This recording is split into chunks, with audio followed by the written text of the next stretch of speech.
Bienvenidos a un nuevo episodio de Crafter Vemos, Corazones No Sabemos, tu historia a tu manera. Es este espacio que cada día se siente más querido y más consentido por ustedes porque han encantado todas las historias, porque les gusta ver todas las enseñanzas que podemos tomar, porque siempre la historia de vida de una persona nos deja muchas enseñanzas. Hoy, como siempre les digo, quiero que este podcast sea una fuente confiable de información, porque siempre es su protagonista quien viene y nos cuenta su historia a su manera. Y entonces, sin más preámbulos, vamos a empezar. El día de hoy les tengo una invitada fantástica. Sí, señores, somos más las mujeres que nos atrevemos a abrir esa ventanita y dejar entrar para contar nuestras historias. Entonces, les digo, no les voy a decir en qué país está, pero sí les voy a dar las pistas y más o menos les voy a decir lo que siempre digo, ¿no? Nosotros investigamos y por ahí hacemos preguntitas y vamos conociendo a nuestro invitado, nuestra invitada en este caso. Es una chica muy joven, es muy alegre. Las preguntas que estuvimos haciendo me decían, mira, es un amor, pero es como un volcán, es como un torbellino, dicen, porque me decía, es como un torbellino porque tú empiezas a hablar con ella de una cosa, van a hacer un proyecto y entonces terminan, no, pero entonces hacemos esto, bueno, salen como 3 proyectos cuando la idea era hacer uno solo. Después dice, es una máquina de talento porque le vienen esas ideas, sale con unas cosas que a la fin es demasiado práctica para hacer las cosas, pero vienen unos proyectos muy espectaculares. Otra cosita que les tengo es que nos vamos al mundo del scrap. Sí, señores, hoy vamos a ver, es un mundo maravilloso, digo yo, y donde yo me siento maravillosamente bien observando, porque la verdad que no creo tener tanta paciencia para estos proyectos, pero es una cosa que relaja solo verlo como lo hacen, con tanta dedicación, con tantos detallitos. Y entonces ya nuestra invitada, sí sabemos que es bien creativa, que es un torbellino de ideas. También nos dijeron, miren, es una chica que sobresale, que le gusta colaborar, le gusta, o sea, como que todo lo que ella explica que se entienda bien, que enseñe. Es una amiga estupenda, me dijo alguien. No, es una amiga estupenda, de esas personas que tú puedes hablar con ella en el momento que tú necesites, te escucha, te da un consejo, te dice, mira, haz esto o aquello. Entonces es una persona con un corazón maravilloso, ¿cierto? También me dijeron por ahí, ella pertenece al design team de una famosísima, muy reconocida y que queremos mucho, de Las Bellas y Creativas. Sí, señores. Entonces ya más o menos vamos teniendo pistas, ¿no? ¿Cierto? Como hasta allí no sabemos quién es porque son bastante las que están allí, ¿cierto? Entonces, si yo les digo, bueno, hace poquito sacaron un proyecto con esta membresía que tienen en Bellas y Creativas, y un trabajo espectacular. Yo me quedé, wow, maravillada. Y entonces, sin más preámbulos, ya les voy a decir quién es, porque ya deben estar pensando, bueno, esta no. Pues sí, señores, hoy aquí en Crafter Vemos, Corazones No Sabemos, tendremos a nuestra maravillosa Yamari Borges de Yamis Crafty. Bienvenida, Yami. ¿Cómo estás? ¡Qué bella tu presentación! No, imagínate, siempre investigamos. ¡Qué bella! Gracias. No. Es un pequeño, yo siempre le digo a los invitados cuando iniciamos, es un pequeño feedback que les hacemos ver de cómo los ven las personas detrás de una cámara, ¿no? Porque siempre estamos allí, trabajamos, hacemos, compartimos, hacen se me había olvidado la palabra en la presentación, las famosas crop que hacen, que se reúnen para hacer sus trabajos y yo le llamaría en diseño lluvia de ideas y que van haciendo un proyecto. Entonces es lindo, ¿no? Para que sepan cómo las ven, cómo las perciben. Ay, estoy muy agradecida. Bueno, primero contigo, gracias Laura por invitarme a tu podcast. Estoy muy, muy contenta, un poquito nerviosa, porque como ya te dije, yo hablo mucho, hasta por el codo. Pero me contenta mucho poder compartir contigo, con tu audiencia y contarles un poquito de la cara detrás de las manos que siempre ven todas las personas que me siguen, porque casi nunca muestro la cara, sino siempre son mis manos. Sí, exacto. Y esa es la idea, ¿no? Que te conozcan más, que vean un poquitico más, digo yo, esa humanidad que está detrás de esas manos creativas, porque es cierto, siempre vemos tus manos, siempre estás allí. Y ahora que me decías, es que yo hablo hasta por los codos, es cierto, mira que allí me dicen que es cierto, donde me estaban diciendo que era un torbellino, ¿no? Dice, ella es un torbellino y ella habla y tiene tantas ideas, pero se hace cosas maravillosas. Sí. Entonces Como comentan las chicas a veces, uh-huh, después de que ven alguno de los talleres de Scrapflix, sí. que yo soy una de las profesoras de la suscripción, Mm. y me dicen, mira, es que voy a hacer tu taller, además de por hacer el proyecto, para escuchar tus cuentos, porque dices cada cosa y me voy relajando. Pero esto no lo puedo evitar, porque aparte yo grabo la voz en una segunda revisión, grabo en off, porque Uh-huh. aquí yo me siento y entonces, bueno, ya viste dónde vivo, ladra el perro, llega el vecino, el otro saca la moto, es una cosa impresionante, es como que todos están así esperando a que yo me siente a grabar. Y yo siempre y a veces lo cuento y digo, sonó el perro. Y cuento algo, o sea, me viene algo a la cabeza y lo voy diciendo, entonces no lo puedo evitar. Eres muy espontánea, así, entre las cosas que decían también, ¿no? Tu espontaneidad, tu forma de ser, de esa chispa que siempre abierta, pero es bonito todo esto. Y entonces yo, como les digo siempre, bueno, entonces vamos a empezar ese viaje, nos metemos en una cápsula del tiempo y retrocedemos unos mesecitos nada más y empezamos a contar tu historia. Andamos, nos vamos. Bueno, vale, a ver, ¿qué te cuento al principio? Yo soy venezolana, ya me habrás sentido el acento, que tú Sí. también No, lo sabes conoces. que era, yo sí decía, es como de Alemania, como de no sé de dónde. Entonces sí, nos vas diciendo, mira, de dónde naciste exactamente, cómo estaba conformada tu familia o tu núcleo familiar en esa primera infancia, cómo era. Bueno, yo nací en Caracas, en la capital, en Venezuela. Y en Caracas Caracas es la capital del Distrito Federal, Sí. pero lo que era el Distrito Federal en ese momento, luego pasó a ser Distrito Capital, el Estado Miranda y el Estado Vargas. Como eran pequeñitos y eran la zona central, formaban todos el distrito, la zona metropolitana. Ajá. Y yo vivía en el Estado Miranda, en una zona rural dentro del municipio de Latillo que se llama Sabaneta. Ahí me crié, en la casa de mis abuelos maternos. A mí prácticamente me criaron mis abuelos maternos y mis tías maternas. Wow. No porque no estuviera mi mamá era una persona que salía a las 5 de la mañana a trabajar y regresaba ya entrada la noche. Y ella tenía una relación, a ver, ¿cómo describiría yo esa relación con mi papá? Rara. Era muy rara. Porque ellos no, sí es verdad que ellos en algún momento vivieron su relación y estuvieron juntos, pero luego hay un espacio en el que solamente habían hijos, o sea, se reunían, hacían el hijo y después cada quien seguía en su casa. Entonces nosotros somos 4 hermanos, yo soy la mayor. Después de mí viene una hermana y luego vienen mis 2 hermanos menores, que son varones. Pero en realidad tengo 8 hermanos, pero algunos no los conozco. Dios mío, Me encanta. es un batallón, me quedé, ¿cómo así? ¿Qué 4? Ahora entiendo, sí, era bueno, como disfuncional, ¿no? Sí, ¿sabes que mi historia es una cosa? Es que esto es para 17 podcasts. Un poco raro toda la situación, porque mi papá ha tenido hijos con distintas personas, pero muchos de ellos son contemporáneos con nosotros. O sea, hay una chica que es mayor que yo y ella tiene una hermana, o sea, que también es hija de mi papá y ya son 2 hijas de madre y padre igual, pero su padre es mi padre, y otra chica que es contemporánea conmigo, que las conocí por casualidad en un momento de la vida. Mejor dicho, el llanero solitario estaba rondando. Sí, una cosa. Lo que pasa es que, fíjate, yo crecí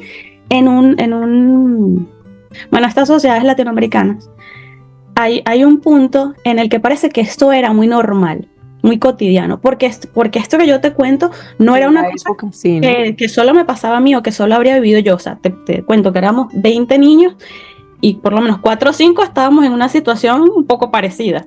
Ay, sí. ¿Te acuerdas de estos dichos que dicen pueblo chiquito, infierno grande? Bueno, una cosa así. todos sabían todo y nadie decía nada. Tal que yo trato de verlo con humor. Tienen total 9 hijos. Con mi mamá 4. Y yo le decía, tú me puedes asegurar de que yo no tengo un hermano por ahí mayor que yo, del que yo me vaya a enamorar en algún momento de mi vida. Porque imagínate tú que después que yo ya esté montada en el barco del amor, me digan, no, mira, ese no, que puede ser tu hermano. Y me decían, sí, no te lo prometo. Pero yo veía... Como en las novelas, ¿no? Sí, porque es que además... vivimos allí donde yo crecí, la gente veía novelas. O sea, yo crecí viendo a Lupita Ferrer llorando. Claro. Entonces, sí, la recuerdo. Sí, entonces era una cosa que no me genera trauma ni nada porque luego es que creces y entiendes que bueno, que era una situación distinta, que la gente tenía su forma de ver las cosas, las mujeres estaban, bueno, un poco sometidas por el machismo y todo el tema. Mi papá no es que sea una persona machista, pero también fue una persona muy liberal e irrespetuosa en ese sentido, pero tampoco fue que nadie le puso freno, ¿sabes? Porque tampoco esas señoras, incluida mi mamá, ninguna le puso freno. Uh-huh. Bueno, entonces crecimos en las casas de mis abuelos. Mis abuelos sí que tuvieron un matrimonio como de 50 años, o sea, que el tema de la casita feliz. La estabilidad estaba allí. Sí que la viví, o sea, porque me crió mi abuela. Claro. Mi abuela tuvo 9 hijos, uno solo varón, o sea, todas las demás eran mujeres. Y mi mamá es la hija mayor, era la hija mayor de mi abuela. Entonces, en ese tiempo, las mujeres empezaban a dar a luz desde que nacían, prácticamente, hasta que se morían. Sí, yo decía, mamá, ¿cómo puedes tener tantos hijos? Pero ella, en realidad, comparado con las vecinas, no tenía tanto. A veces tenían 14, 12 hijos. Sí. Uh-huh, que yo lo cuento y me dice, claro, pero es que era otra época. Y le digo, sí, pero una gente, o sea, yo tengo 2 y a veces me quiero lanzar del 3er piso de mi casa. Y yo con una. Bueno, entonces, nada, mis tías menores eran como mis hermanas mayores. De hecho, claro. La menor, de hecho, yo no nos decimos tía, sobrina, sino que nos decimos que somos hermanos. Y con la penúltima, sí que le digo tía, pero también tengo una relación muy cercana con ellas. En realidad tengo una relación muy cercana con todas mis tías. Entonces todo era como mis tías, pero mis hermanas mayores. Qué bien. Entonces la verdad que mi infancia... No estuviste sola. No estuve sola. Además mi abuela era mi mamá, o sea, la que yo le decía mamá. No es que no le dijera mamá a mi mamá, pero a mi abuela también le decía mamá. Claro. Mis tías siempre decían que ella era conmigo como no había sido con ninguno de sus hijos.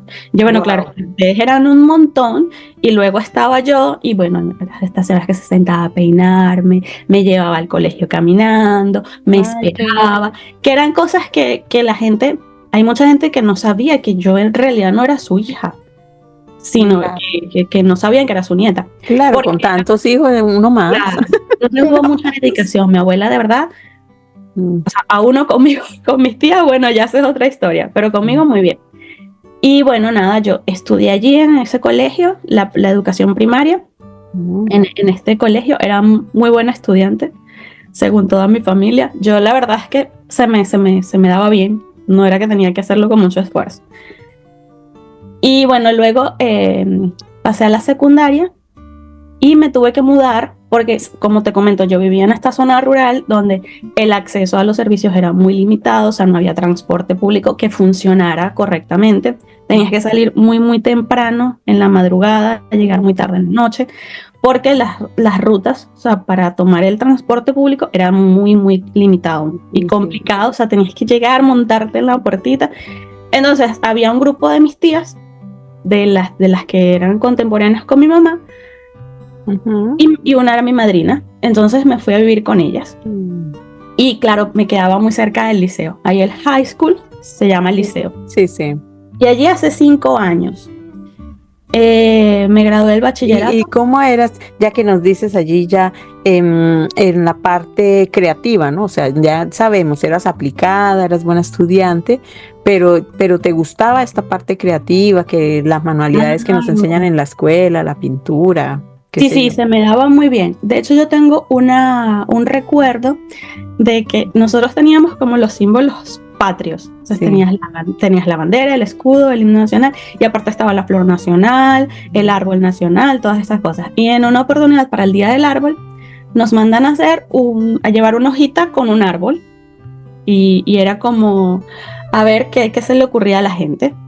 Y yo recuerdo haberme sustraído de manera ilegal del cuarto de mi abuela unos trozos de tela, porque mi abuela hacía esto, lo que es como patchwork. Ah, sí, colchas, lo que llamaban colchas antiguamente, que era unir retazos y hacían. Exacto, entonces ella guardaba todos los retazos, pero yo sustraje unos retazos de tela verde oscuro y los enrollé con cola y al final hice el árbol grande y me fui a un árbol real y me llevé todas las conchitas que estaban en el piso y construí toda la base del árbol. Y claro, yo tenía como 6 años, creo. Y entonces lo llevé, estaba en primer grado, y lo entregué. Y la profesora me dijo, ay, pero tú sí tienes talento. Y eso me resonó. Me quedó, claro. Me quedó, que no era como que yo soy súper artista y creativa, pero sí me resonó, o sea, como que no nada más tienes que hacer el dibujo y pintarlo con creyones, que fue lo que hizo la mayoría, sino que puedes ir un poquito más allá, que al final sí te lo reconocen. Y bueno, siempre hacía cositas así. Yo, desde que entré en el high school, empecé a coleccionar las agendas pascualinas. No sé si alguna vez oíste de ellas. Bueno, no estaba como en plan de tener una agenda para organizarme, pero la verdad es que eran tan bonitas, yo las utilizaba de diario.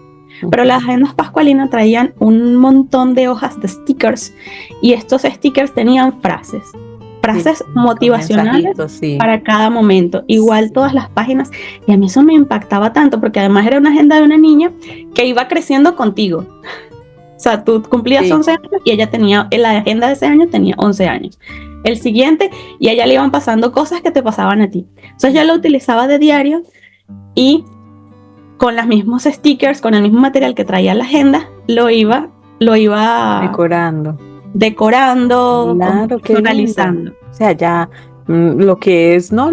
Yo siempre digo, ¿no? Como que lo que nos va marcando y nos va gustando y nos va llevando por un camino, porque a esa época sí es cierto, recuerdo ese tipo de agendas que con su mensaje diario, que con su frase, que con todo y las decoraciones de stickers, que es lo que hoy día lo están haciendo, ¿no? Y se vende tanto, pero el hecho de que no todos, yo las tuve y yo no me puse a decorarle, a escribirle, no. En cambio ya veo que tú sí lo hacías, tú sí llevabas como un diario y eso es parte de lo que haces actualmente, ¿no? Claro, no lo sabía en el momento, lo hacía porque me gustaban y porque también yo recuerdo de muy pequeñita, como vivía con mis tías, cuando mis tías eran adolescentes y yo era una niña, ellas tenían diarios, pero no eran diarios, como digo yo, comunes. Eran unos pedazos de diario que luego no se podían cerrar, porque yo recuerdo que, ay Dios, cuando alguna vez... ¿Qué hiciste? ¿A quién le descubriste los secretos? Ay, yo a todas. Lo sé todo. Por ejemplo, si ella salía con un novio, alguna de ellas, y él le regalaba una flor, pues ella iba con esa flor y la ponía en el diario y esa flor se secaba allí y entonces escribían al lado de la flor la pegaba, el caramelo.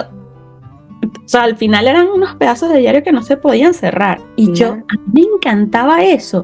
Y tenía otra tía que coleccionaba las tarjetitas y los álbumes de los dos que era... Amores. Ajá, lo ves.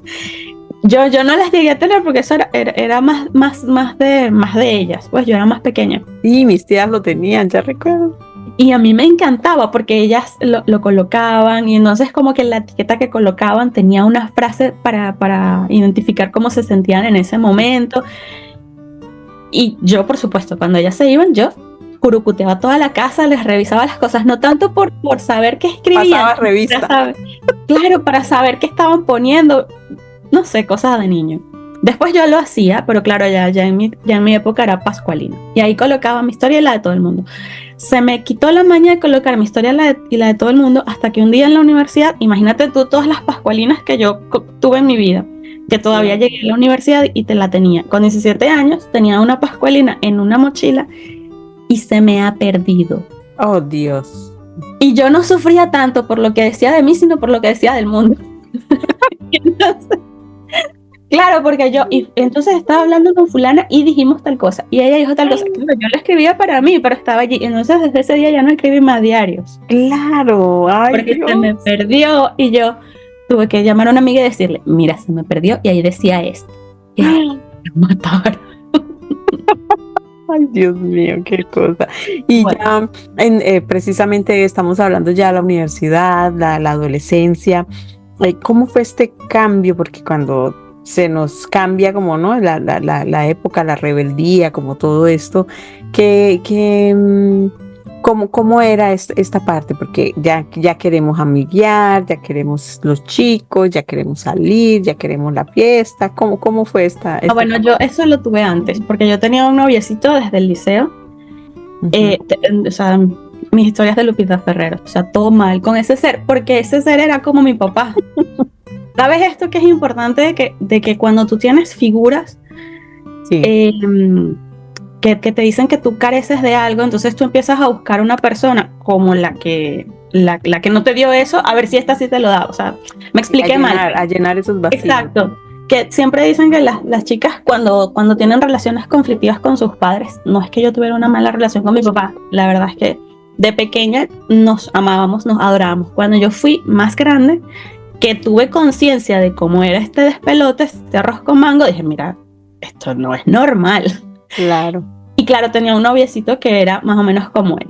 Entonces, parte de esas cosas también yo las escribía en mi diario, que yo digo que agarro una ahorita y sufriría con mi yo de la adolescencia. Claro. Pero Pero mira bueno, que te servía como de terapia también, ¿no? Porque al sí, escribirlo lo sacas, ¿no?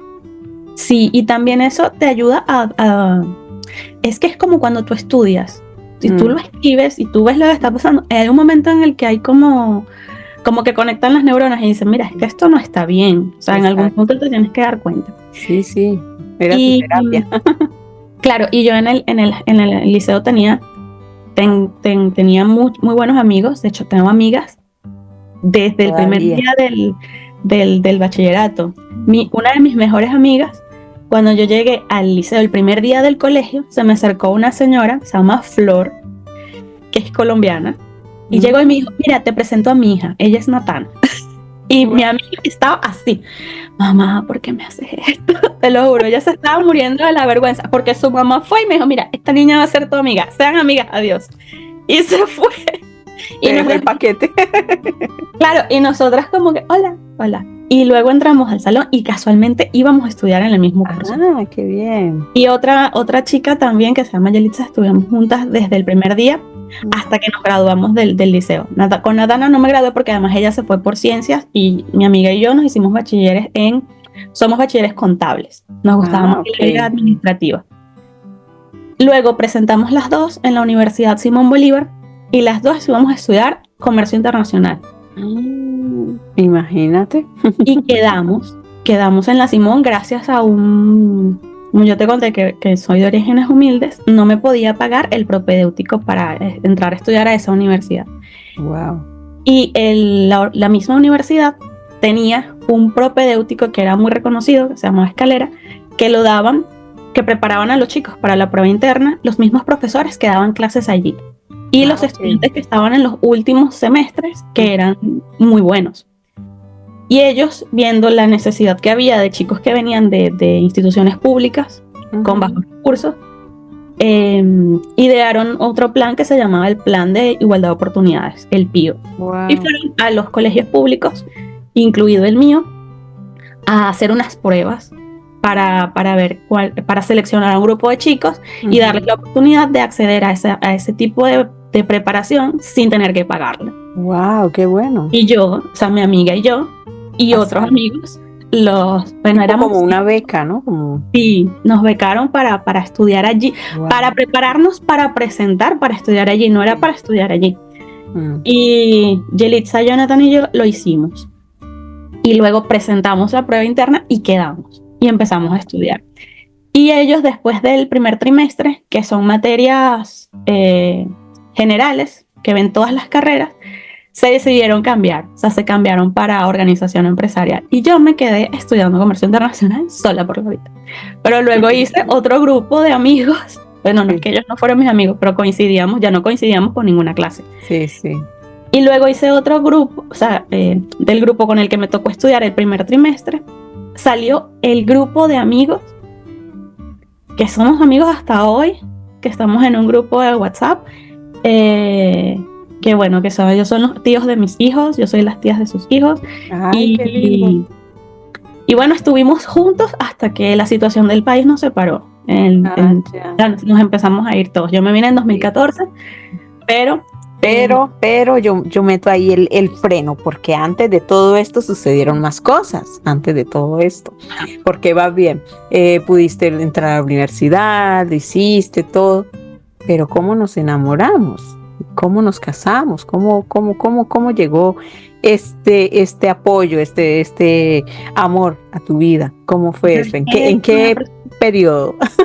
Es que él llega mucho después, porque ya yo me había graduado de la Simón Bolívar, ya había estudiado otra carrera en la Universidad Marítima del Caribe. Wow, y luego había hecho una especialización en otra universidad. Sí ven, señoras y señores, ahí van apareciendo las llavecitas, digo yo. Es lo que dicen, es un torbellino de ideas, y así mismo es, no se puede estar quietica. Mírenla, ya había terminado una carrera, se estudió otra, y entonces ahí vamos. Bueno, entonces, para ese momento yo tenía un novio con el que duré mucho tiempo, y bueno, la relación se terminó cuando yo tenía 26 años, más o menos.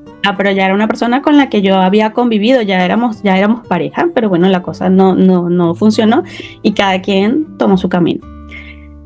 Y pasó un tiempo y a mi esposo me lo presenta una amiga con la que yo estudié la primera carrera. O sea, una chica con la que yo estudié en ese primer trimestre, que nos hicimos muy amigas, mi amiga Milagros. Ella me dice un día, vamos a ir a un partido de béisbol. Sabes que en Venezuela el deporte por excelencia es el béisbol. Y nosotros somos de los gloriosos Leones del Caracas. Wow, sí lo recuerdo. Y entonces me dice, vamos al partido. Trabajábamos relativamente cerca. Y ella me dice, vale, yo llego hasta un punto, tú me pasas recogiendo y nos vamos. Entonces, vale, yo le digo, pero vamos a ir nosotras dos para el estadio, o sea, tenemos tickets para la grada, para que dónde vamos a estar, porque tampoco le veía mucho el chiste de irnos nosotras dos, porque ahí la gente, claro, bebe, te echan cerveza, después tú sales, los borrachos, la cosa, y me da un poco de miedo. Me dice, no, es que va Leo, que era su pareja, al que yo había visto poco, va con un amigo. Entonces, esto ocurre porque mi amiga mi esposo era el mejor amigo del novio de mi amiga. Ah, ok. Y entonces fuimos al juego. Y bueno, nosotros llegamos en nuestro vehículo, ellos llegaron en el suyo. Hola, mucho gusto, ¿qué tal? ¿Cómo están? Pero yo en realidad, después de aquella decepción amorosa, yo no tenía ninguna intención de salir con más nadie. Y entonces fue como, hola, mucho gusto, qué lindo, adiós. Vimos el juego, la pasamos súper bien y vámonos. Al tiempo, esta amiga organiza un nuevo encuentro, pero además de mí, invita a otra chica, porque le dice, ella estaba decidida a encontrarle una novia a mi esposo. Al mejor amigo. Sí, pero ella estaba súper convencida de que no era yo, y yo también estaba súper convencida de que yo no era. Porque yo estaba en otra cosa, yo de hecho en ese momento yo tenía que terminar, o estaba defendiendo la tesis de la segunda carrera, creo. Wow. Sí, más o menos. O estaba allí ya por recibir el título, pero estaba ahí como en la recta final donde solo estás pendiente de esas cosas. Y bueno, fuimos a la playa. Da la casualidad de que yo en ese momento tenía el carro en el taller. Y le digo, es que no puedo ir porque o sea, ustedes van por un sitio y yo tengo que llegar y no tengo cómo llegar. Y me dice, no, llega hasta este punto y nosotros te pasamos recogiendo. Y el chico que iba manejando, o sea, el dueño del carro, es mi esposo. Y claro, yo iba como como decimos nosotros, la lámpara. O sea, porque, el farolito. Claro, porque iba mi amiga con su novio y ella estaba empeñada de que la chica que iba, la otra chica que habían invitado, emparejarla con Armando. Y bueno, llegamos a la playa y llegó otro grupo de amigos de la universidad y yo estaba muy pendiente del otro grupo de amigos. Entonces, Armando le dice a mi amiga Milagros, es que a mí me gusta tu amiga. Y ella le dice, sí, sí, por eso la traje, para que hables con ella. Y él dice, no, pero esa no, es que me gusta la otra. Y entonces mi amiga le dice, no, con ella no, vas a salir muy herido. Y él le dice, no, pero porque es que ella no está pendiente de buscar una relación, ella salió de esta otra relación. Y además ella tiene un carácter muy fuerte y tú eres así muy tranquilo. Mejor la otra. Y él, no, pero es que me gusta ella. Y yo, mira, mejor no. Luego nosotras nos fuimos a las semanas, nos fuimos a un congreso a Curazao. Y estuvimos allí unos días, ella representando a su empresa, yo representando a la mía en ese momento. Uh-huh. Y coincidimos en el congreso. Uh-huh. Y claro, publicamos las fotos, bueno, ella porque es una persona que ella comparte su vida. Todo. Lo todo. A mí no es que no me da tiempo. Y entonces publicó las fotos y él le dice, vale, de verdad es que ella me gusta. Y ella le dice, bueno, que conste que te lo advertí. Total, que él, yo había dejado en su carro un bolígrafo, un lapicero o algo así. No sé si él, con la excusa de que él tenía mi lapicero, que debe estar por allí porque todavía existe. ¡Wow! Debe estar por aquí en algún lado del scrap room, si no está en el cuarto. Y él con ese me escribió con la excusa de devolverme el lapicero. Y bueno, yo sí fui muy honesta. Le dije, mira, lo que pasa es que yo no quiero salir con nadie ahora. Pero me envolvió. No te lo puedo explicar. Te dio las 3 vueltas. Sí, me envolvió, vinimos, terminamos casados y yo que soy pro vivamos juntos, terminé casada con velo, corona, vestido blanco, iglesia. La que no quería cayó redondita. Ante la mirada atónita de todos mis familiares, que llegaron todavía a la iglesia diciendo, estamos todos aquí, vamos a presenciar este evento. Esto si no se ve, no se cree. Claro, porque yo de hecho les decía a mis amigas, ¿para qué me voy a casar si lo que voy a hacer casada lo hago soltera muerta de la risa? Eso era una cosa que decía, es una frase de mi hermana que yo repetía mucho, uh-huh. Que la decíamos en modo jocoso, sí. Pero que yo la decía tanto que yo me la había creído. Yo, no. Sí, estabas convencida, ya. Y entonces ya, bueno, deciden casarse, deciden hacer la vida juntos, tú estabas trabajando, toda pues una dinámica, ¿no? Nueva, formar familia, iniciar un hogar. ¿Cómo empieza a llegar esa idea de tener su primer hijo? ¿Fue planeado? ¿Cómo fue? ¿O primero migraron? O sea, ¿cómo fue? No, yo llegué a España embarazada en el 2014. Tenía 14 semanas de embarazo. A ver, es que fue... ¿cómo te lo explicaría? Vamos a buscar las palabras que suenen bonito y la gente no se traumatice. Dios mío. A ver, nosotros... yo me quedé embarazada y tuve una pérdida. Entonces, en el proceso del legrado, cuando tuvieron que hacerme la cirugía, el médico, pues, una mala praxis, al final tuvo que intervenir otro cirujano, o sea, yo salí estuve al borde de la muerte. Entonces, la pasamos muy mal. O sea, que cuando yo me quedé embarazada de Emma, la situación del país también había llegado a un punto muy crítico. Y ya no estábamos seguros porque además vivíamos en una zona de alto riesgo. No vivíamos en Caracas, ya nos habíamos mudado a los Altos Mirandinos, pero donde estábamos viviendo, en terrazas, la gente, los delincuentes asumían que toda la gente que vivía allí era millonaria y era, o sea, estábamos no había seguridad para nosotros. De hecho, pasaron muchas cosas en la urbanización, en los edificios, y estábamos un poco asustados. Y aparte de la situación que habíamos pasado antes, en mi embarazo parecía ser de riesgo, porque ya a mí me habían dicho cuando tuve esa cirugía previa que era muy difícil, que iba a ser muy difícil que yo me quedara embarazada. Ay, y luego me quedé embarazada. Entonces había un riesgo muy grande de que me pasara eso, y si me volvía a pasar esa misma situación, ay, Dios, me iba a morir allí, porque además no había... En el país estábamos en ese punto en el que no habían recursos económicos, que no habían insumos médicos, nada. Y bueno, entonces mi esposo es español. Okay. Entonces dice, bueno, nos vamos. Y yo no me quería venir a España, yo me quería ir a Chile porque es que ya mi amiga Milagros se había ido a Chile y todos nos estábamos organizando para irnos a Chile. Y yo era la única que iba a quedar de este lado del mapa. O sea, todos se habían ido o estaban en proceso de irse, pero todos se iban a quedar del lado americano. La única que de este lado era yo, me iba a quedar sola. Pero bueno, ahí había un aliciente que es que él tenía la nacionalidad y además iba a llegar con trabajo porque iba a trabajar en una de las empresas del grupo de las mismas que él trabajaba en Venezuela. Y bueno, nos tuvimos que venir. Entonces, fue muy complicado porque ya yo tenía este trauma de la experiencia anterior. Llegué aquí. El miedo te invade, ¿no? Sí, te vienes con mucho miedo porque además es que en España no había nadie de mi familia. Ahora sí te puedo decir que tengo familia acá, de mi familia de sangre, no solamente de la familia de mi esposo. Claro. Y bueno, yo llegué un viernes, o sea, llegué un 6 de octubre, algo así. O sea, si me vine un 5, llegué un 6. Y el 14 empecé a sangrar. Bueno, entre idas y venidas, y para hacerte el cuento corto, el embarazo lo tuve que pasar acostado. Viendo el techo, viendo las noticias. O sea, llegó un punto en el que tuve que dejar los dispositivos porque eso era, han muerto tantas personas en esta manifestación y un estrés total. Falleció mi primo así repentinamente con el que yo dormía en mi casa de mis abuelos, entonces yo estaba súper deprimida.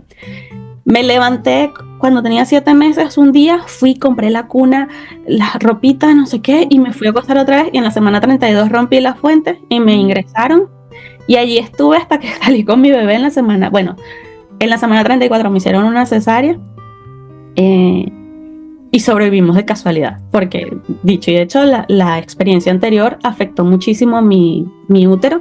Claro. El placenta se me quedó pegado. La niña nació con plagiocefalia del lado izquierdo, todo el lado izquierdo. Dios. Yo me estaba desangrando. Eso es una cosa terrible. O sea, yo podría escribir esa escena para una escena de terror. O sea, porque incluso el muchacho que me estaba poniendo la sangre, le tenía que bombearla rápido y la bolsa se rompió, mojó de sangre a todo el mundo. No, eso fue terrible. O sea, todo mal. Claro. Y ahora te lo cuento y te lo cuento de esta manera, pero porque han pasado muchos años, pero que todavía el año pasado lo he contado. Claro. ¿Qué pasó? Lloraba. Y bueno, yo recuerdo salir del hospital sin la niña, porque ella se tuvo que quedar o sea, yo me desperté en terapia intensiva y ella estaba en terapia intensiva neonatal. Al final yo me recuperé un poco, me dejaron salir a mí, pero a ella todavía no. Luego ya todos en la casa. Al mes esto parecía como una cosa que me habían contado. ¿Sabes? Que yo decía, no puede ser. Mi familia, los que lo vivieron allí, me dice, es que tú no sabes, o sea, tú estabas allí, estabas inconsciente, pero los que estábamos fuera, claro, lo que estaban pasando, claro. Momentos de angustia que no se sabe si el bebé, si la mamá, ay Dios, sí.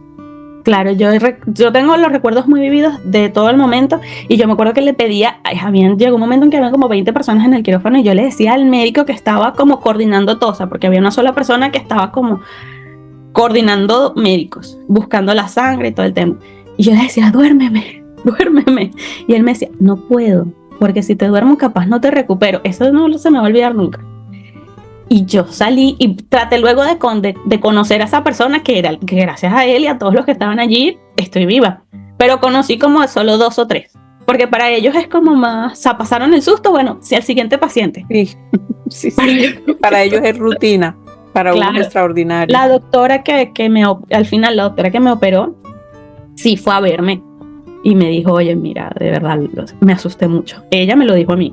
Y que me dijera eso, fue como, se lo agradecí porque se sinceró. O sea, no fue como, no, es una cosa rutinaria. Me dijo, no, de verdad, nos costó bastante, pero bueno. Lo lograron, claro. Y con todo esto, bueno, pasa toda esta cosa con la niña es la más grande y ya la tienes contigo, ya como que al llegar a la casa como que se aterriza, como que bueno, ahora sí, ¿cómo me acomodo? ¿Cómo es esto? ¿Cómo fue ese cambio? ¿Cómo apenas tenemos un hijo nos cambia la vida, sí, pero ¿cómo te sentías tú en ese momento? Bueno, ahora, ¿yo qué hago? Esta personita depende de mí porque lo ves y que te mira a los ojitos y se te olvida el mundo. ¿Cómo fue ese cambio en tu vida al ser mamá? Mira, yo creo que el miedo que me acompañó durante todo el embarazo me acompañó hasta que mi hija tuvo como 2 años. O sea, porque se me quedó como una sensación de que la puedo perder en cualquier momento, ¿sabes? O sea, desde que la tengo en la panza, estoy que la pierdo, no la voy a perder. Después que cuando la estaba teniendo, casi la pierdo. Entonces siempre me quedó como esa sensación que me costó mucho curar. Pero el tema del cambio físico de vamos a hacer ahora los pañales, todo, se me dio súper bien. O sea, era como que natural. Porque además en mi casa, como yo te cuento, ahí era un gentío. O sea, una cantidad de gente. Y entonces mi tía tuvo un niño, mis hermanos menores a los que también les cambié el pañal. ¿Sabes? Eso se me dio más fácil. Lo que yo creo que me costaba más era como superar ese miedo de si no soy lo suficientemente buena y algo te pasa. Que después eso lo decía un momento. A los 5 minutos, como soy medio bipolar, decía, pero estás haciendo súper bien. Después volvía, no, pero si le pasa algo. Entonces dormía con una mano sobre ella toda la noche en la minicuna que tenía al lado para hacer colecho. Toda la noche con la mano allí. No sé, porque aparte que esto no le pasa nada más a las mamás que han tenido un tipo de trauma, sino a todas las mamás que es algo nuevo. Claro. Pero yo creo que la vida cambia. O sea, es como un shot de madurez que es rápido, no te da tan como, bueno, vamos a asimilar esto que me está pasando. Es que no te da tiempo. O sea, y es muy rápido, es de golpe y tienes que montar en el barco, o sea, tienes que ir aprendiendo en el camino. Además, yo tuve apoyo porque como ella nació con la plagiocefalia del lado izquierdo, que la plagiocefalia es que pasas mucho tiempo en una misma posición. Sí. Y entonces ella se quedó transversa, que esa es la razón por la que me tuvieron que hacer la cesárea. Se quedó en esa posición y claro, toda la parte del lado izquierdo de la cabeza y la cara estaba plano. No totalmente plano, pero sí bastante plano. Entonces todos los músculos y terminaciones nerviosas de este lado, de todo el lado izquierdo, pues no se desarrollaban a la misma velocidad que el lado derecho. Entonces, claro, ella recibió atención temprana. Teníamos una chica en una fundación, 2 chicas que se llaman Yolanda y Paula, que nos hacían unas revisiones mensuales para ver su evolución. Ella en realidad no tuvo ningún problema de desarrollo cerebral ni motor. Pero yo, por ejemplo, sí veía que sus párpados iban cada uno a una velocidad, que tardó un poco en toda la estructura ósea acomodarse. Claro. ¿Sabes? Y entonces tuve ese apoyo en el camino. Pero la verdad es que al final, luego que cuento la historia, maravilloso. Claro. Maravilloso. Porque son cosas que vives tú y que a la fin debes superar tú sola, ¿no? Porque es tu hija, es tu problema, es tu situación, eres tú la que debes resolver, ¿no? Y pues tu esposo, obviamente, hablando del núcleo familiar. Y que poco a poco pues vas viendo esa evolución. Yo creo que cada avance, eso es la emoción más grande del mundo, ¿no? De ay, qué emoción, ay, ya hizo esto, ay, ya pudo esto. Total, era todos, o sea, yo tengo videos guardados que yo veo el tiempo que me tardaba en grabar un video de otro y eran 15 o 20 minutos. Y yo, ay, voy a grabar esto, y te voy a hacer esto. Y además que fue muy bueno en el sentido de que como Armando teletrabajaba, porque sí, la empresa para la que él trabajaba estaba en Estados Unidos, no aquí. Wow. Entonces estábamos los dos todo el día con ella. Qué bello. No entonces, se nada. No nos perdimos nada, ninguno de los dos, incluso podíamos dormir, cosa que yo no pude hacer tanto con mi libro, que todavía no puedo dormir 8 horas seguidas. Creo que no lo haré más nunca. Y bueno, nada, al final que me estrené como mamá fue maravilloso. Cuando ya logré superar un poquito el miedo, pues nada, entregada al amor con mi hija. Mi hija es una mini yo. Ay, ella físicamente no se parece a mí, pero espiritualmente y su carácter sí. O sea, tenemos otro torbellinito en casa. Sí, pobre papá con estos 2 torbellinos. Bueno, literal. Y bueno, ya estás tranquila, te embarcas en la aventura, la vas haciendo crecer, estás con ella. Entonces, ¿cómo después de todo esto que me decías que te quedas con ese trauma, con esto, cómo viene esa segunda bendición? ¿Cómo decides? ¿Fue también buscado, fue planeado o fue sorpresa? O No, Oliver fue un coronavirus. Te voy a explicar. Ya, mira, ¿qué pasa? Que yo a todas estas no había vuelto del mercado laboral. O sea, yo decidí que ser una mamá presente y quedarme en casa. Pero como ya tú dijiste, yo no me puedo quedar tranquila, yo dije, vale, yo me quiero quedar con mi hija, yo quiero llevarla al colegio, quiero darle el almuerzo, quiero buscarla, quiero hacerlo todo yo, pero quiero ganar mi dinero y quiero trabajar, pero no quiero ir a una oficina, quiero trabajar, pero no quiero estar en un horario, quiero trabajar, pero entonces llegó Johanna de Bellas y Creativas. Yo ya era del grupo de DT, porque yo soy DT desde hace muchísimos años. Y me dice, ¿quieres tener esto? Y yo le digo, mira, quiero trabajar, pero es que yo no quiero hacer esto. No le dije lo que no quería hacer, le digo, mira, yo necesito que un trabajo tenga estas y estas comodidades. ¿Sabes el tema de la visualización? Cuando escribes y tú dices, bueno, yo quiero un trabajo así, que la gente lo ve y dice, no, eso no existe. Bueno, yo lo visualicé y llegó Alexander y me dijo, help me, trabaja conmigo en tus condiciones, en tu horario, como tú quieras. Y yo, really? Bueno, entonces, nada, me uní al equipo no solamente de DT, sino que me uní al equipo de Bellas y Creativas en la empresa, pero desde mi casa. Y nada, Emma y Oliver se llevan 5 años. Sí. Entonces, nada, Oliver, a mí me dio coronavirus, pero ya como en la tercera ronda de coronavirus. Ya cuando ya sabíamos que relajadamente lo podíamos superar, que no. Sí, ya como que era como que ni siquiera tenías que ir a quedarte en tu casa, médico, ir a trabajar con la mascarilla. Reposa y ya.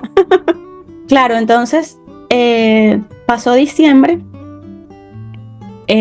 Yo me voy en diciembre yo me voy a Guadalajara a casa de mi familia para recibir el año con ellos, porque sí es cierto que la Nochebuena es un momento súper especial para nosotros. Recibir el año en familia era como lo más importante. Claro.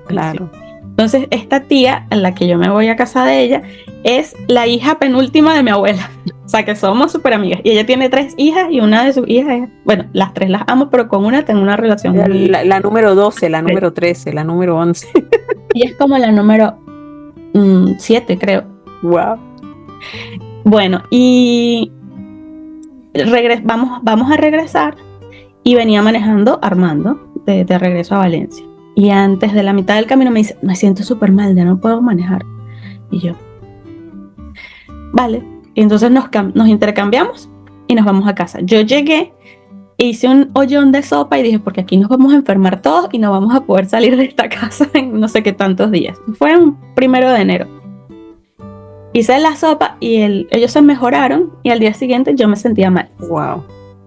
Me hice la prueba del coronavirus y no, si estaba la prueba está fácil, me daban 2 rayitas. Y yo, bueno, nos quedaremos aquí confinados unos días más hasta que estemos bien todos.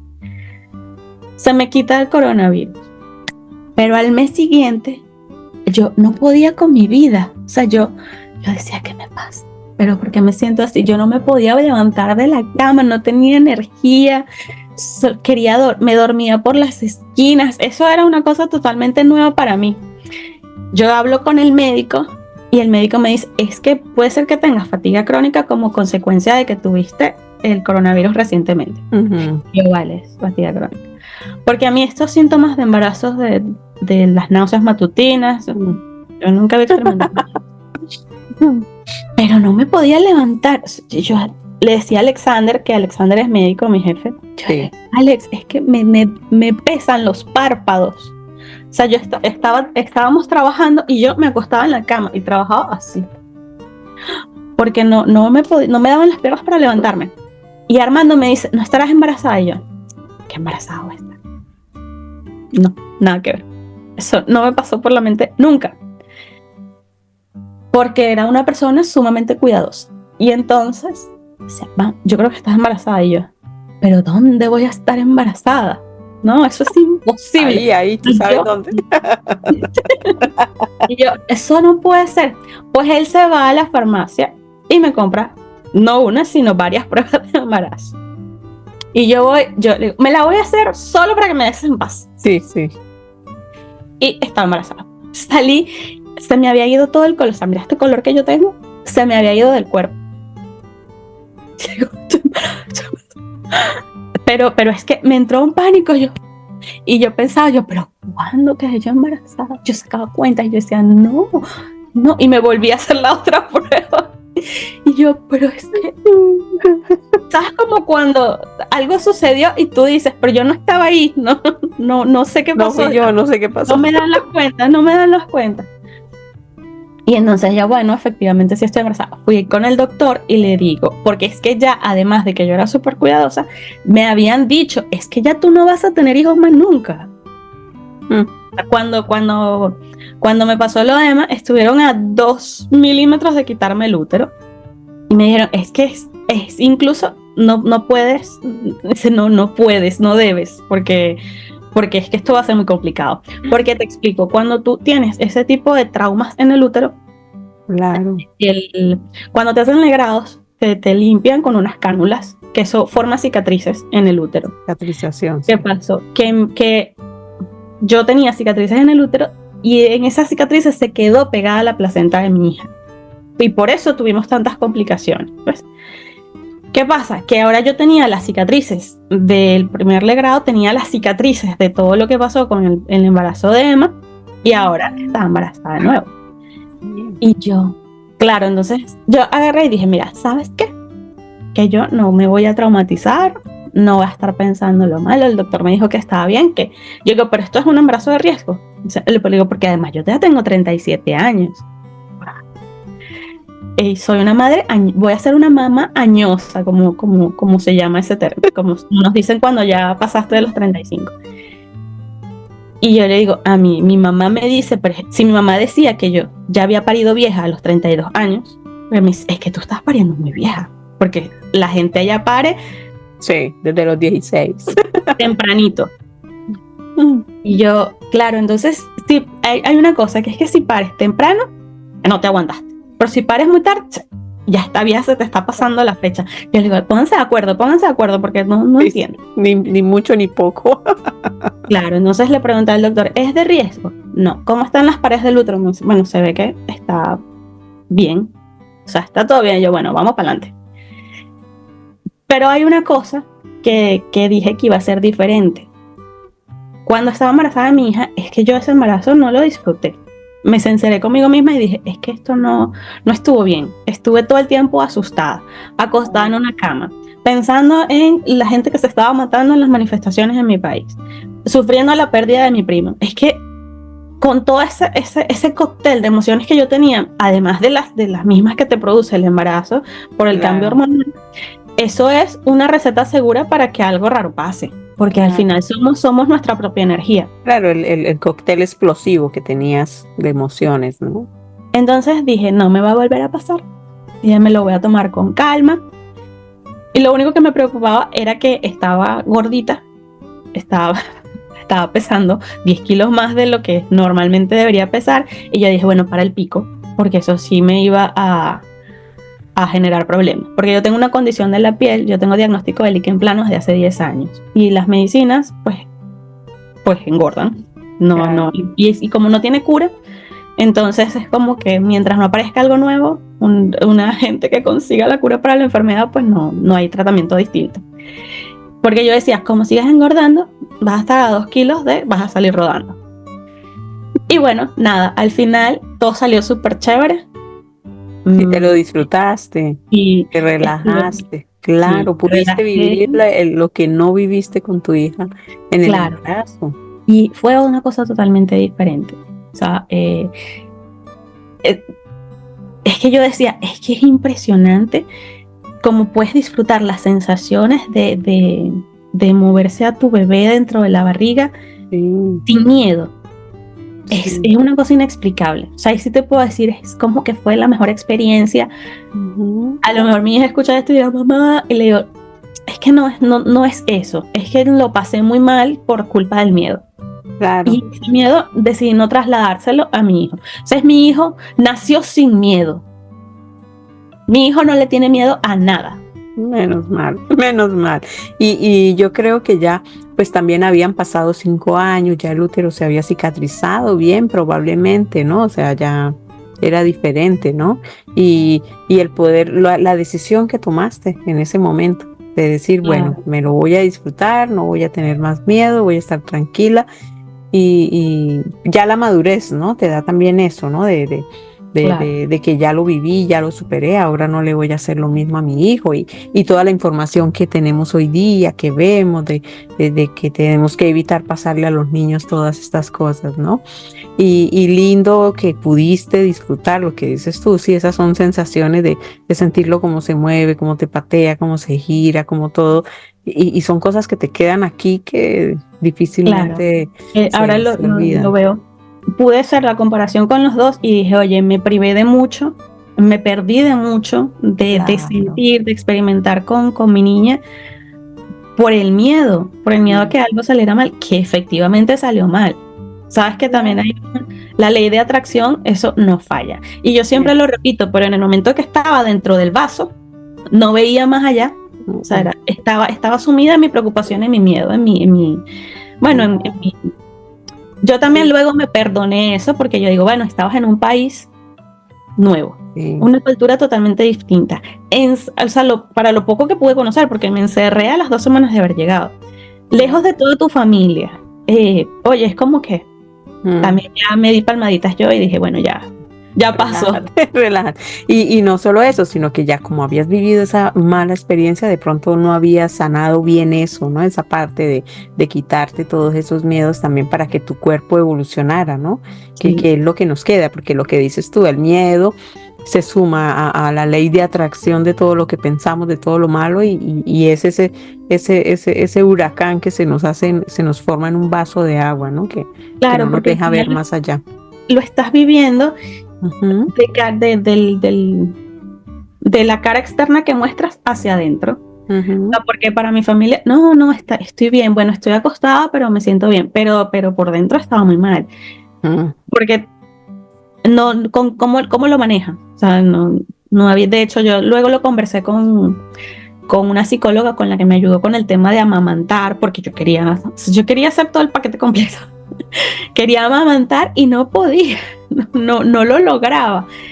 Entonces mi mamá me decía, pero ¿cómo? O sea, si mi mamá decía, yo soy plana y amamanté a 4 niños, tú con el pecho como lo tienes, ¿cómo no vas a poder amamantar? Yo, mamá, eso no depende del tamaño.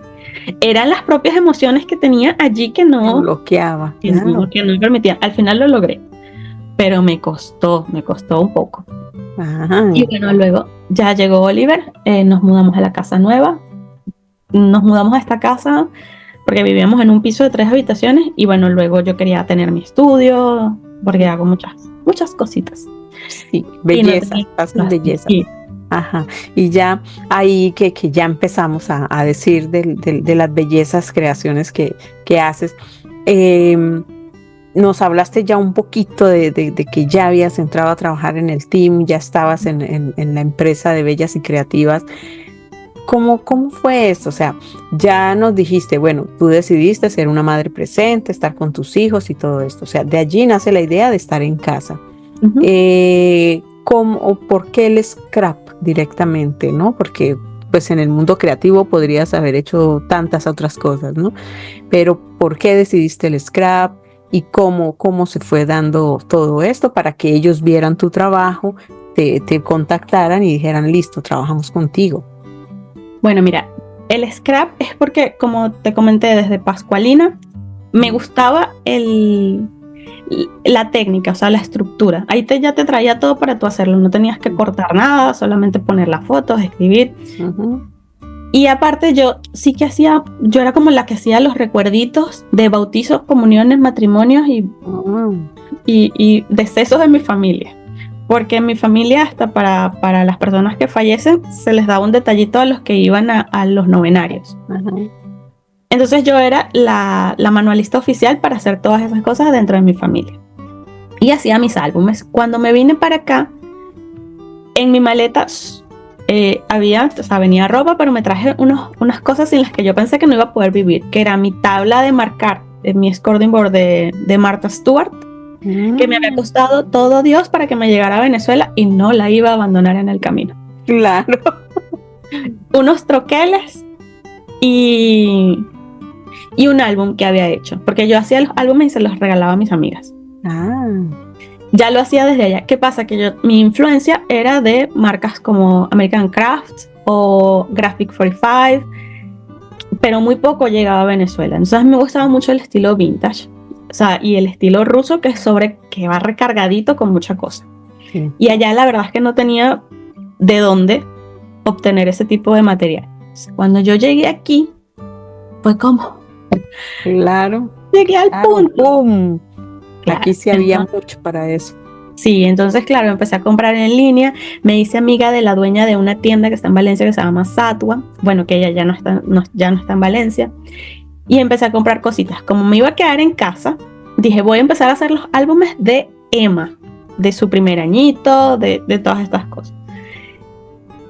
Y claro, lo empecé a compartir, lo empecé a publicar con mi cuñada. Mis cuñados son arquitectos, los dos. Wow. Y mi cuñada también hace manualidades. Y ella también los publica y también los vende.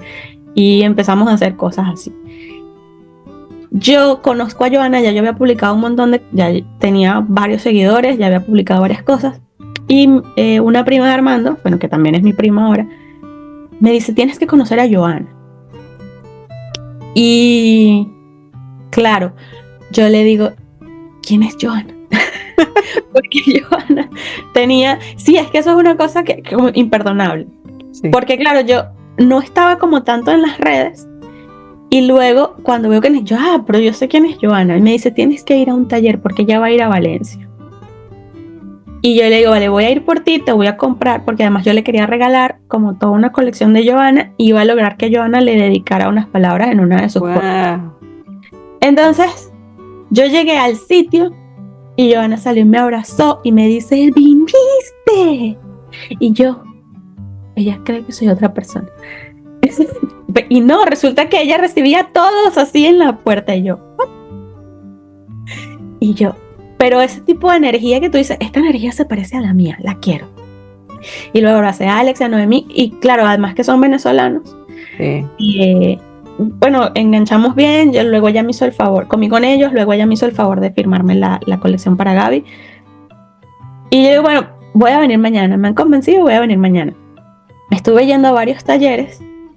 Y Joana, yo hice varias fotos del evento y luego le mostré también una foto de un proyecto que yo había hecho con sus colecciones y ella los posteó y yo estaba que no me lo podía creer porque ya después que estuve en el ambiente y conocí te cuenta quién era la bella. Es un vicio.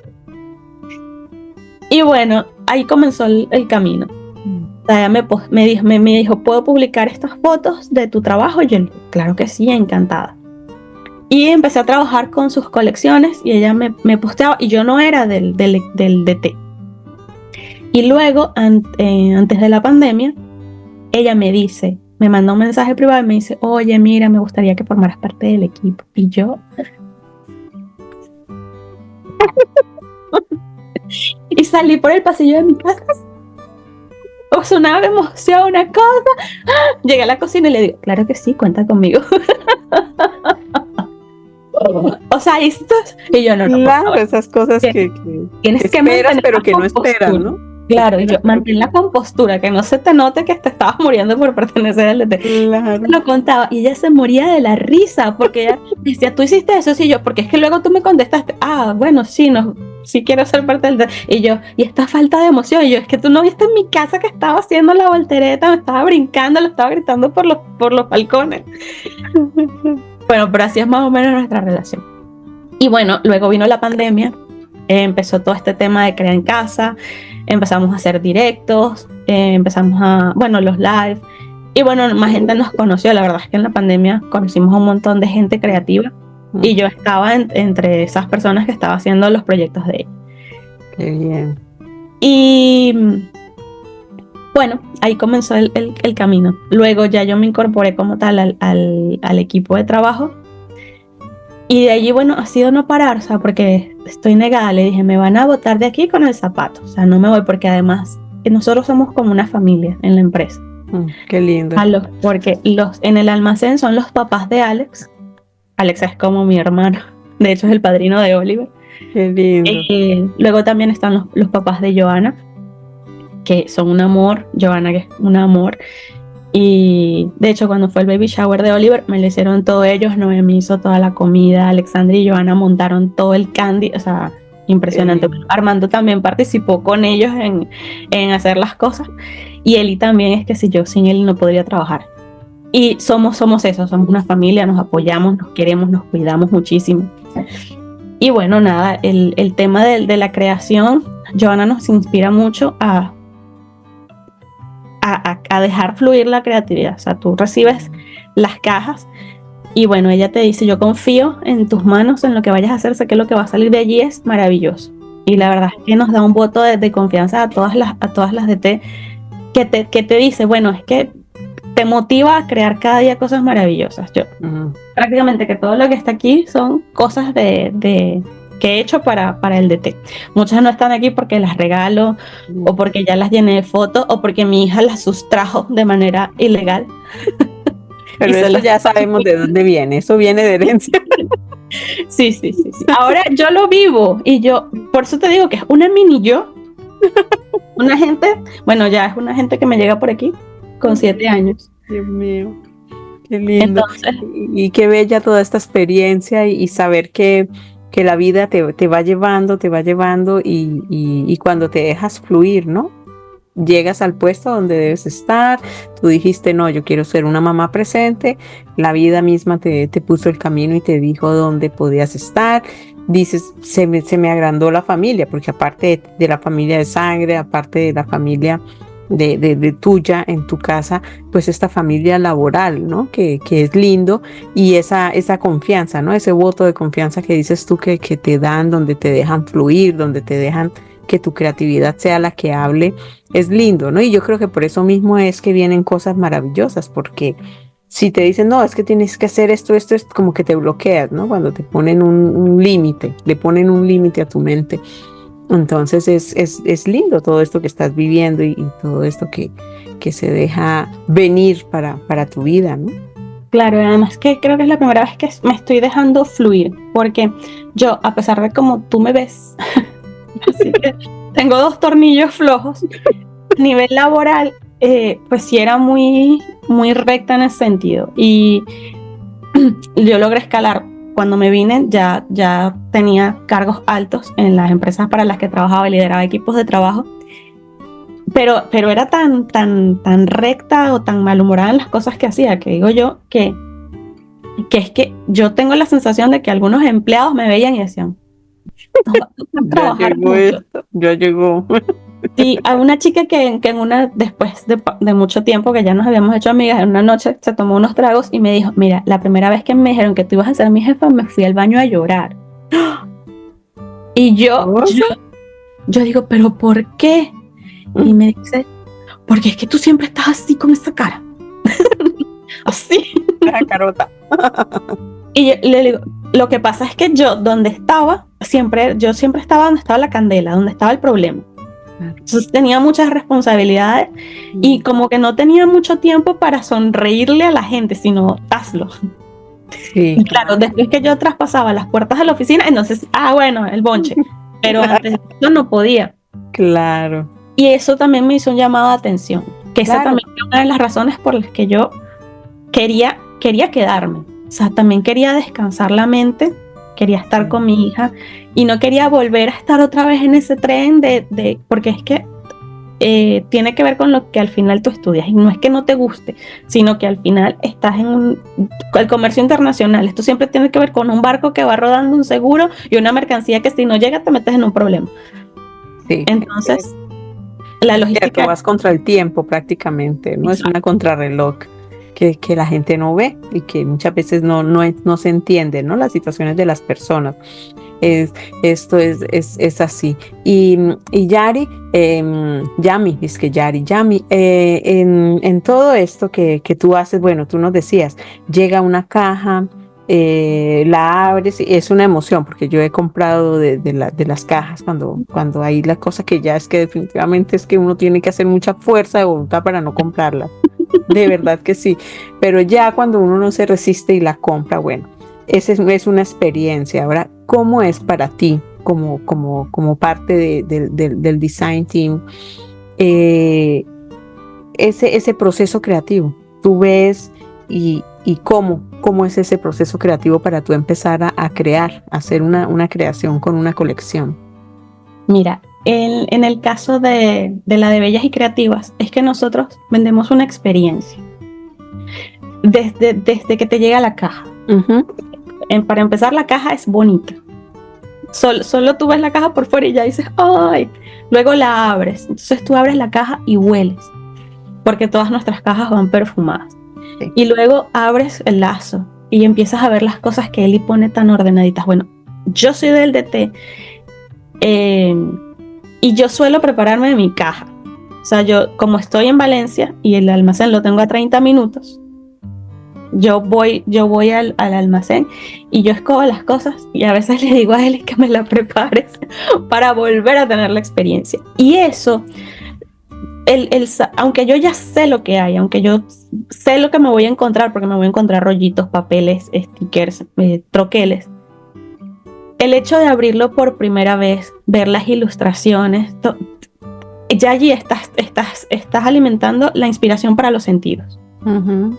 Y ya vas agarrando, ves los colores y ya se empieza a formar una idea.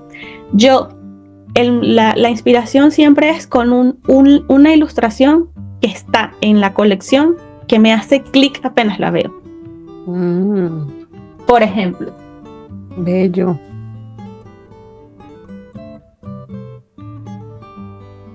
Ay, sí, lo vi. Ay, sí, yo lo vi, yo lo amé. Sí, sí. Bueno, cuando yo abrí los papeles, iba como por el quinto papel y vi esta ilustración, yo dije, esta es. Bella. Esta es la ilustración que va a protagonizar este álbum. Ay, sí, qué lindo. Y hay cosas que te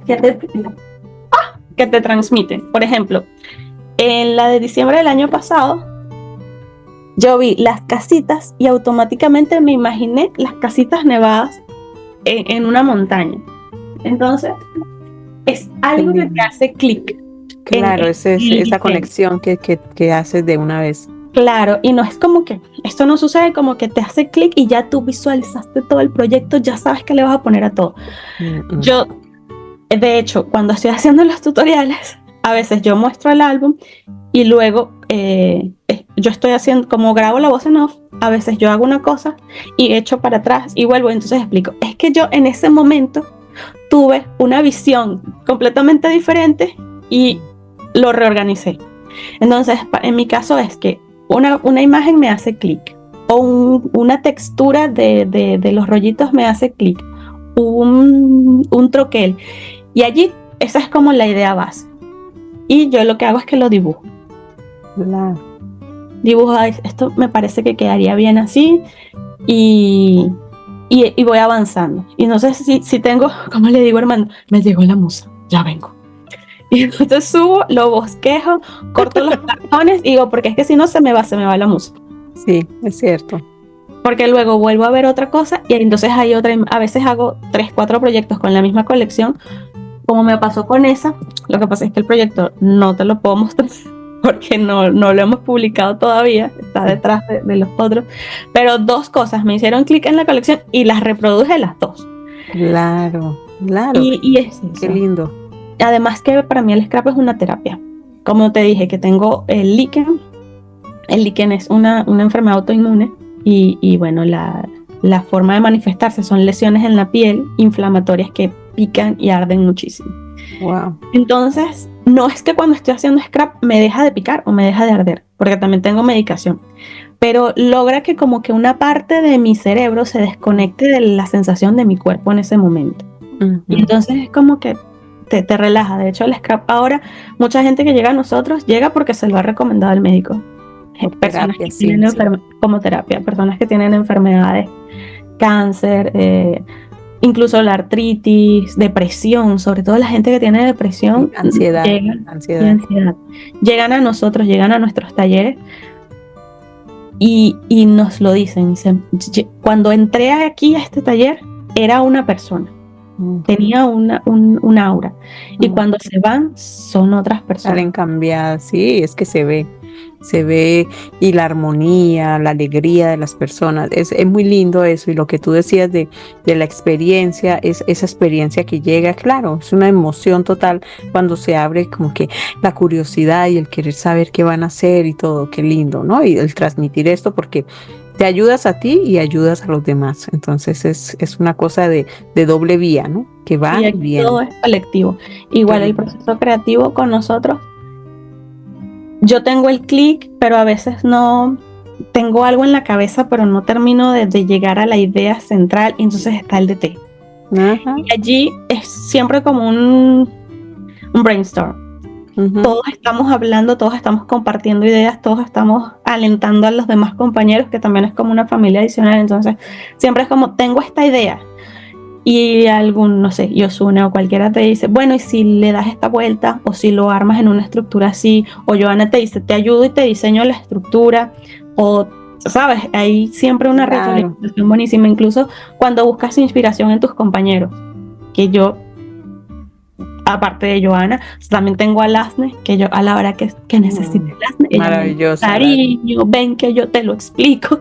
Sí. Divino, ella también trabaja, aquí la tuvimos, ¿no? A Lasne, fue de los primeros episodios, entonces es otro torbellino también, de ideas y unas cosas maravillosas que hace, y lo que me estás diciendo ahorita, cuando tienes una idea y que no sabes, lo que me decían, ¿no? El torbellino de ideas, ella empieza a botar ideas, y de uno salen hasta 1 y 2, 3 proyectos de todo lo que tiene en su cabeza. Sí, bueno, de hecho yo con Alasne, tenemos una anécdota, que es que yo le digo, mira, por la primera persona que yo me moví de mi ciudad para ir a verla, ha sido tú. Y ella siempre se ríe de esa experiencia, porque yo, con el tema de los miedos que te comenté al principio, yo estaba muy encerrada en que si yo salgo sin mi hija y me pasa algo, si yo dejo a mi hija sola y le pasa algo. Y justamente para ir a encontrarme con Alasne en Barcelona, fue que yo agarré y dije, bueno, me voy. Agarré mi carro y me fui. Y llegué y dije, llegué. No pasa nada. Todavía puedo hacer estas cosas. Y yo se lo contaba, y ella le hacía mucha gracia, pero me decía, importante es estas vivencias y poder compartirlo, porque yo escucho de las personas, como yo también manejo la atención al cliente de Bellas y Creativas, o sea, el móvil lo tengo yo. Por ahí la gente me comparte una cantidad de historias, de vivencias, que a veces te cargan muchísimo. Y yo creo que el haber yo experimentado una situación, no igual, pero haber tenido ese sentimiento, me ayuda también a alentarlas, a darles una ventanita, una palabra de aliento, que no podría hacerlo solamente imaginándome o sabes, teniendo como un libreto, como un libreto, una plantilla, sí, ¿no? Es natural. Exacto, le puedes hablar desde la empatía, desde el mismo sitio donde estaban allí. Y la verdad es que este mundo es otra cosa. A veces la gente dice que somos muy competitivas entre nosotras, que esto es una carrera a muerte por ver quién es mejor que la demás. Y de verdad que no. A mí me ha tocado, gracias a Dios, va a tocar madera, porque me tocó en el grupo de Juntos es Mejor, que nosotros sí lo aplicamos. O sea, el lema de Bellas y Creativas siempre ha sido que juntos es mejor. Qué lindo, sí. Y nos va súper bien, nos apoyamos. O sea, yo veo que América tiene éxito y yo lloro de la felicidad de ver a América cuando logra sus cosas, que a Lasne diga me va bien, o cuando a Lasne le salió mal y se quedó en el aeropuerto, yo lloraba. Yo la desesperación, me imaginaba, le dije, de hecho le mandé un mensaje, le digo, no sabes lo que he llorado con lo que te pasó. Claro. Y me dice, bueno, hemos llorado más las dos, amigas, porque te preocupas, al final es como otro amigo más, como si lo conocieras de toda la vida. Y eso la empatía, ¿no? Lo que tú dices. de saber, de ponerse en el lugar del otro, ¿no? Y el respeto, más que todo, yo digo que todo parte de allí, ¿no? Del respeto, del admirar, sea el trabajo del otro, como los otros admiran también tu trabajo, ¿no? Qué lindo esto, de verdad que sí. Y Yami, ya casi que concluyendo, precisamente qué mensaje le puedes enviar a esas personas que a veces no se atreven, prácticamente que te viene como anillo al dedo desde tu experiencia ya vivida? ¿Cómo se hace? ¿Cómo pueden de pronto ellas salir, romper ese miedo, esa barrera que la tiene allí impedida, que no te deja vivir, ¿no? Porque yo creo que al final el miedo no te deja vivir tranquilo. Entonces, ¿qué mensaje le podríamos enviar a esas personas? Fíjate, yo creo que todos tenemos un momento en el que quizás nos sentimos presos, atrapados o incapaces de hacer alguna cosa. Y a mí lo que me ayudó fue sentarme y pensar que es que yo sí puedo hacer las cosas. Y al final la cosa se resume en que tú eres capaz de hacer cualquier cosa que te propongas en la vida. Solo tienes que proponértelo de verdad. No puede ser de la boca para afuera. Tienes que sentirlo, tienes que quererlo. Hay un libro que yo leí cuando tenía 14 años que se llama El alquimista, de Paulo Coelho. Sí. Eso es una lectura que nos impusieron en el liceo y yo al principio no entendía por qué ese tipo de lectura. Pero hubo una frase que me marcó para el resto de mi vida, y es que cuando tú deseas algo con tanta fuerza, al universo no le queda otra alternativa que dártelo. O sea, que sí o sí tiene que ser tuyo. Pero se trata de eso, de que lo quieres con tanta fuerza. O sea, lo primero es quererlo de verdad, sentirlo, visualizarlo. Entonces, no importa que estemos en una situación difícil, a veces necesitamos vivir esa situación para poder saber que eso no es lo que queremos, para poder decir, estoy en este punto, pero yo quiero mejorar, yo quiero tener otra cosa. Y eso te lo da en la experiencia. Si no lo vives, no puedes. A lo mejor, como yo decía, a veces no sabemos lo que queremos, pero tenemos que tener claro qué es lo que no queremos. Entonces, ya que tú sabes qué es lo que quieres, te enfocas y al final ese deseo va creciendo con tanta fuerza.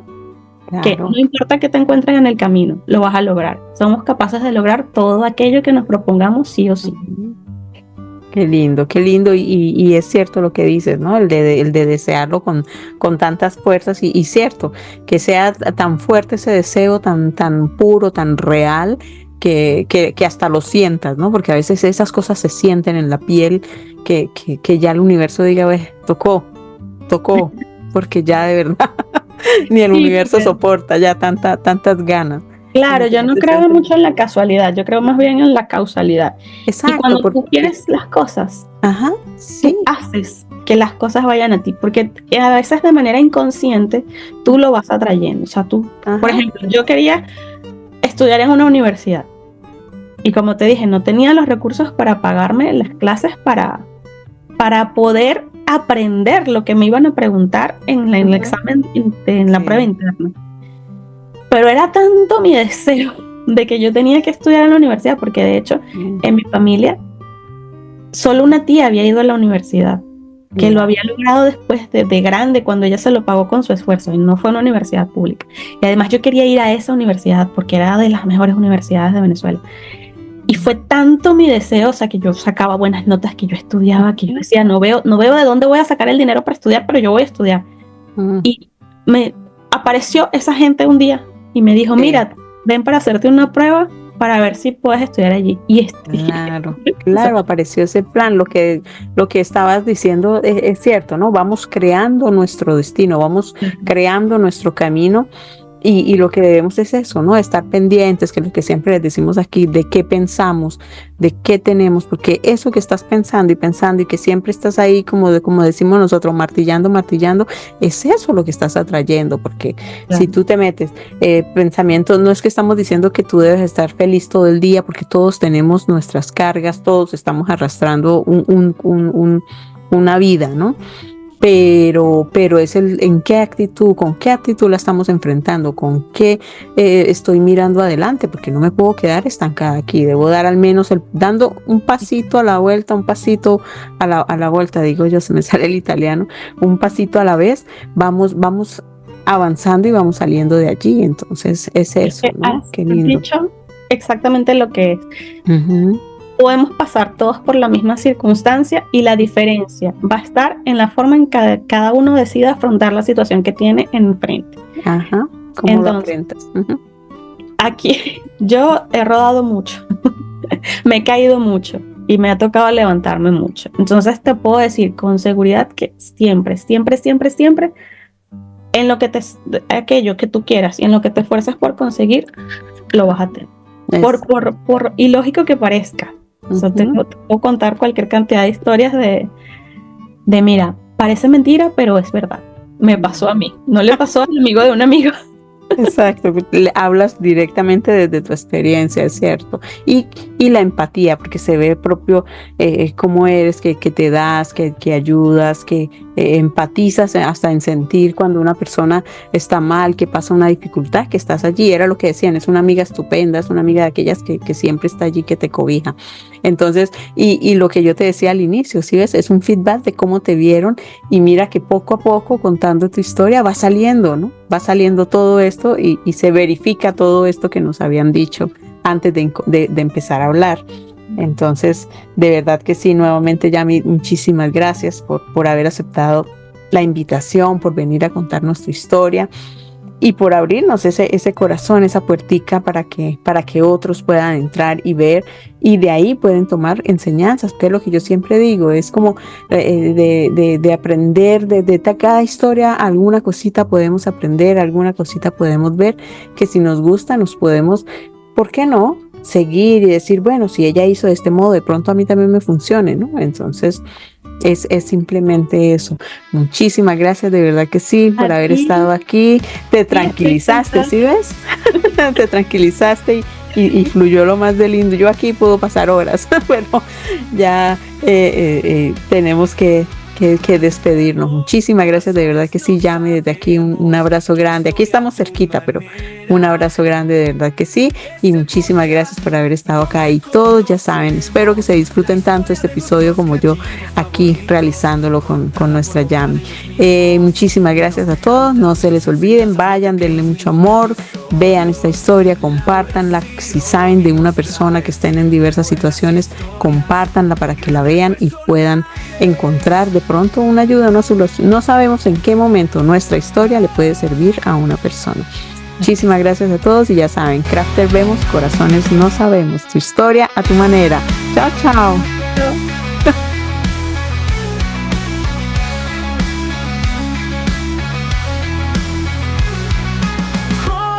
Pensemos corazones, no sabemos tu historia a tu manera. Es el podcast donde conocemos la historia de nuestros creativos favoritos, contada por boca de ellos mismos, y nos dejan tantas enseñanzas, no te pierdas ningún episodio. Ahora sí,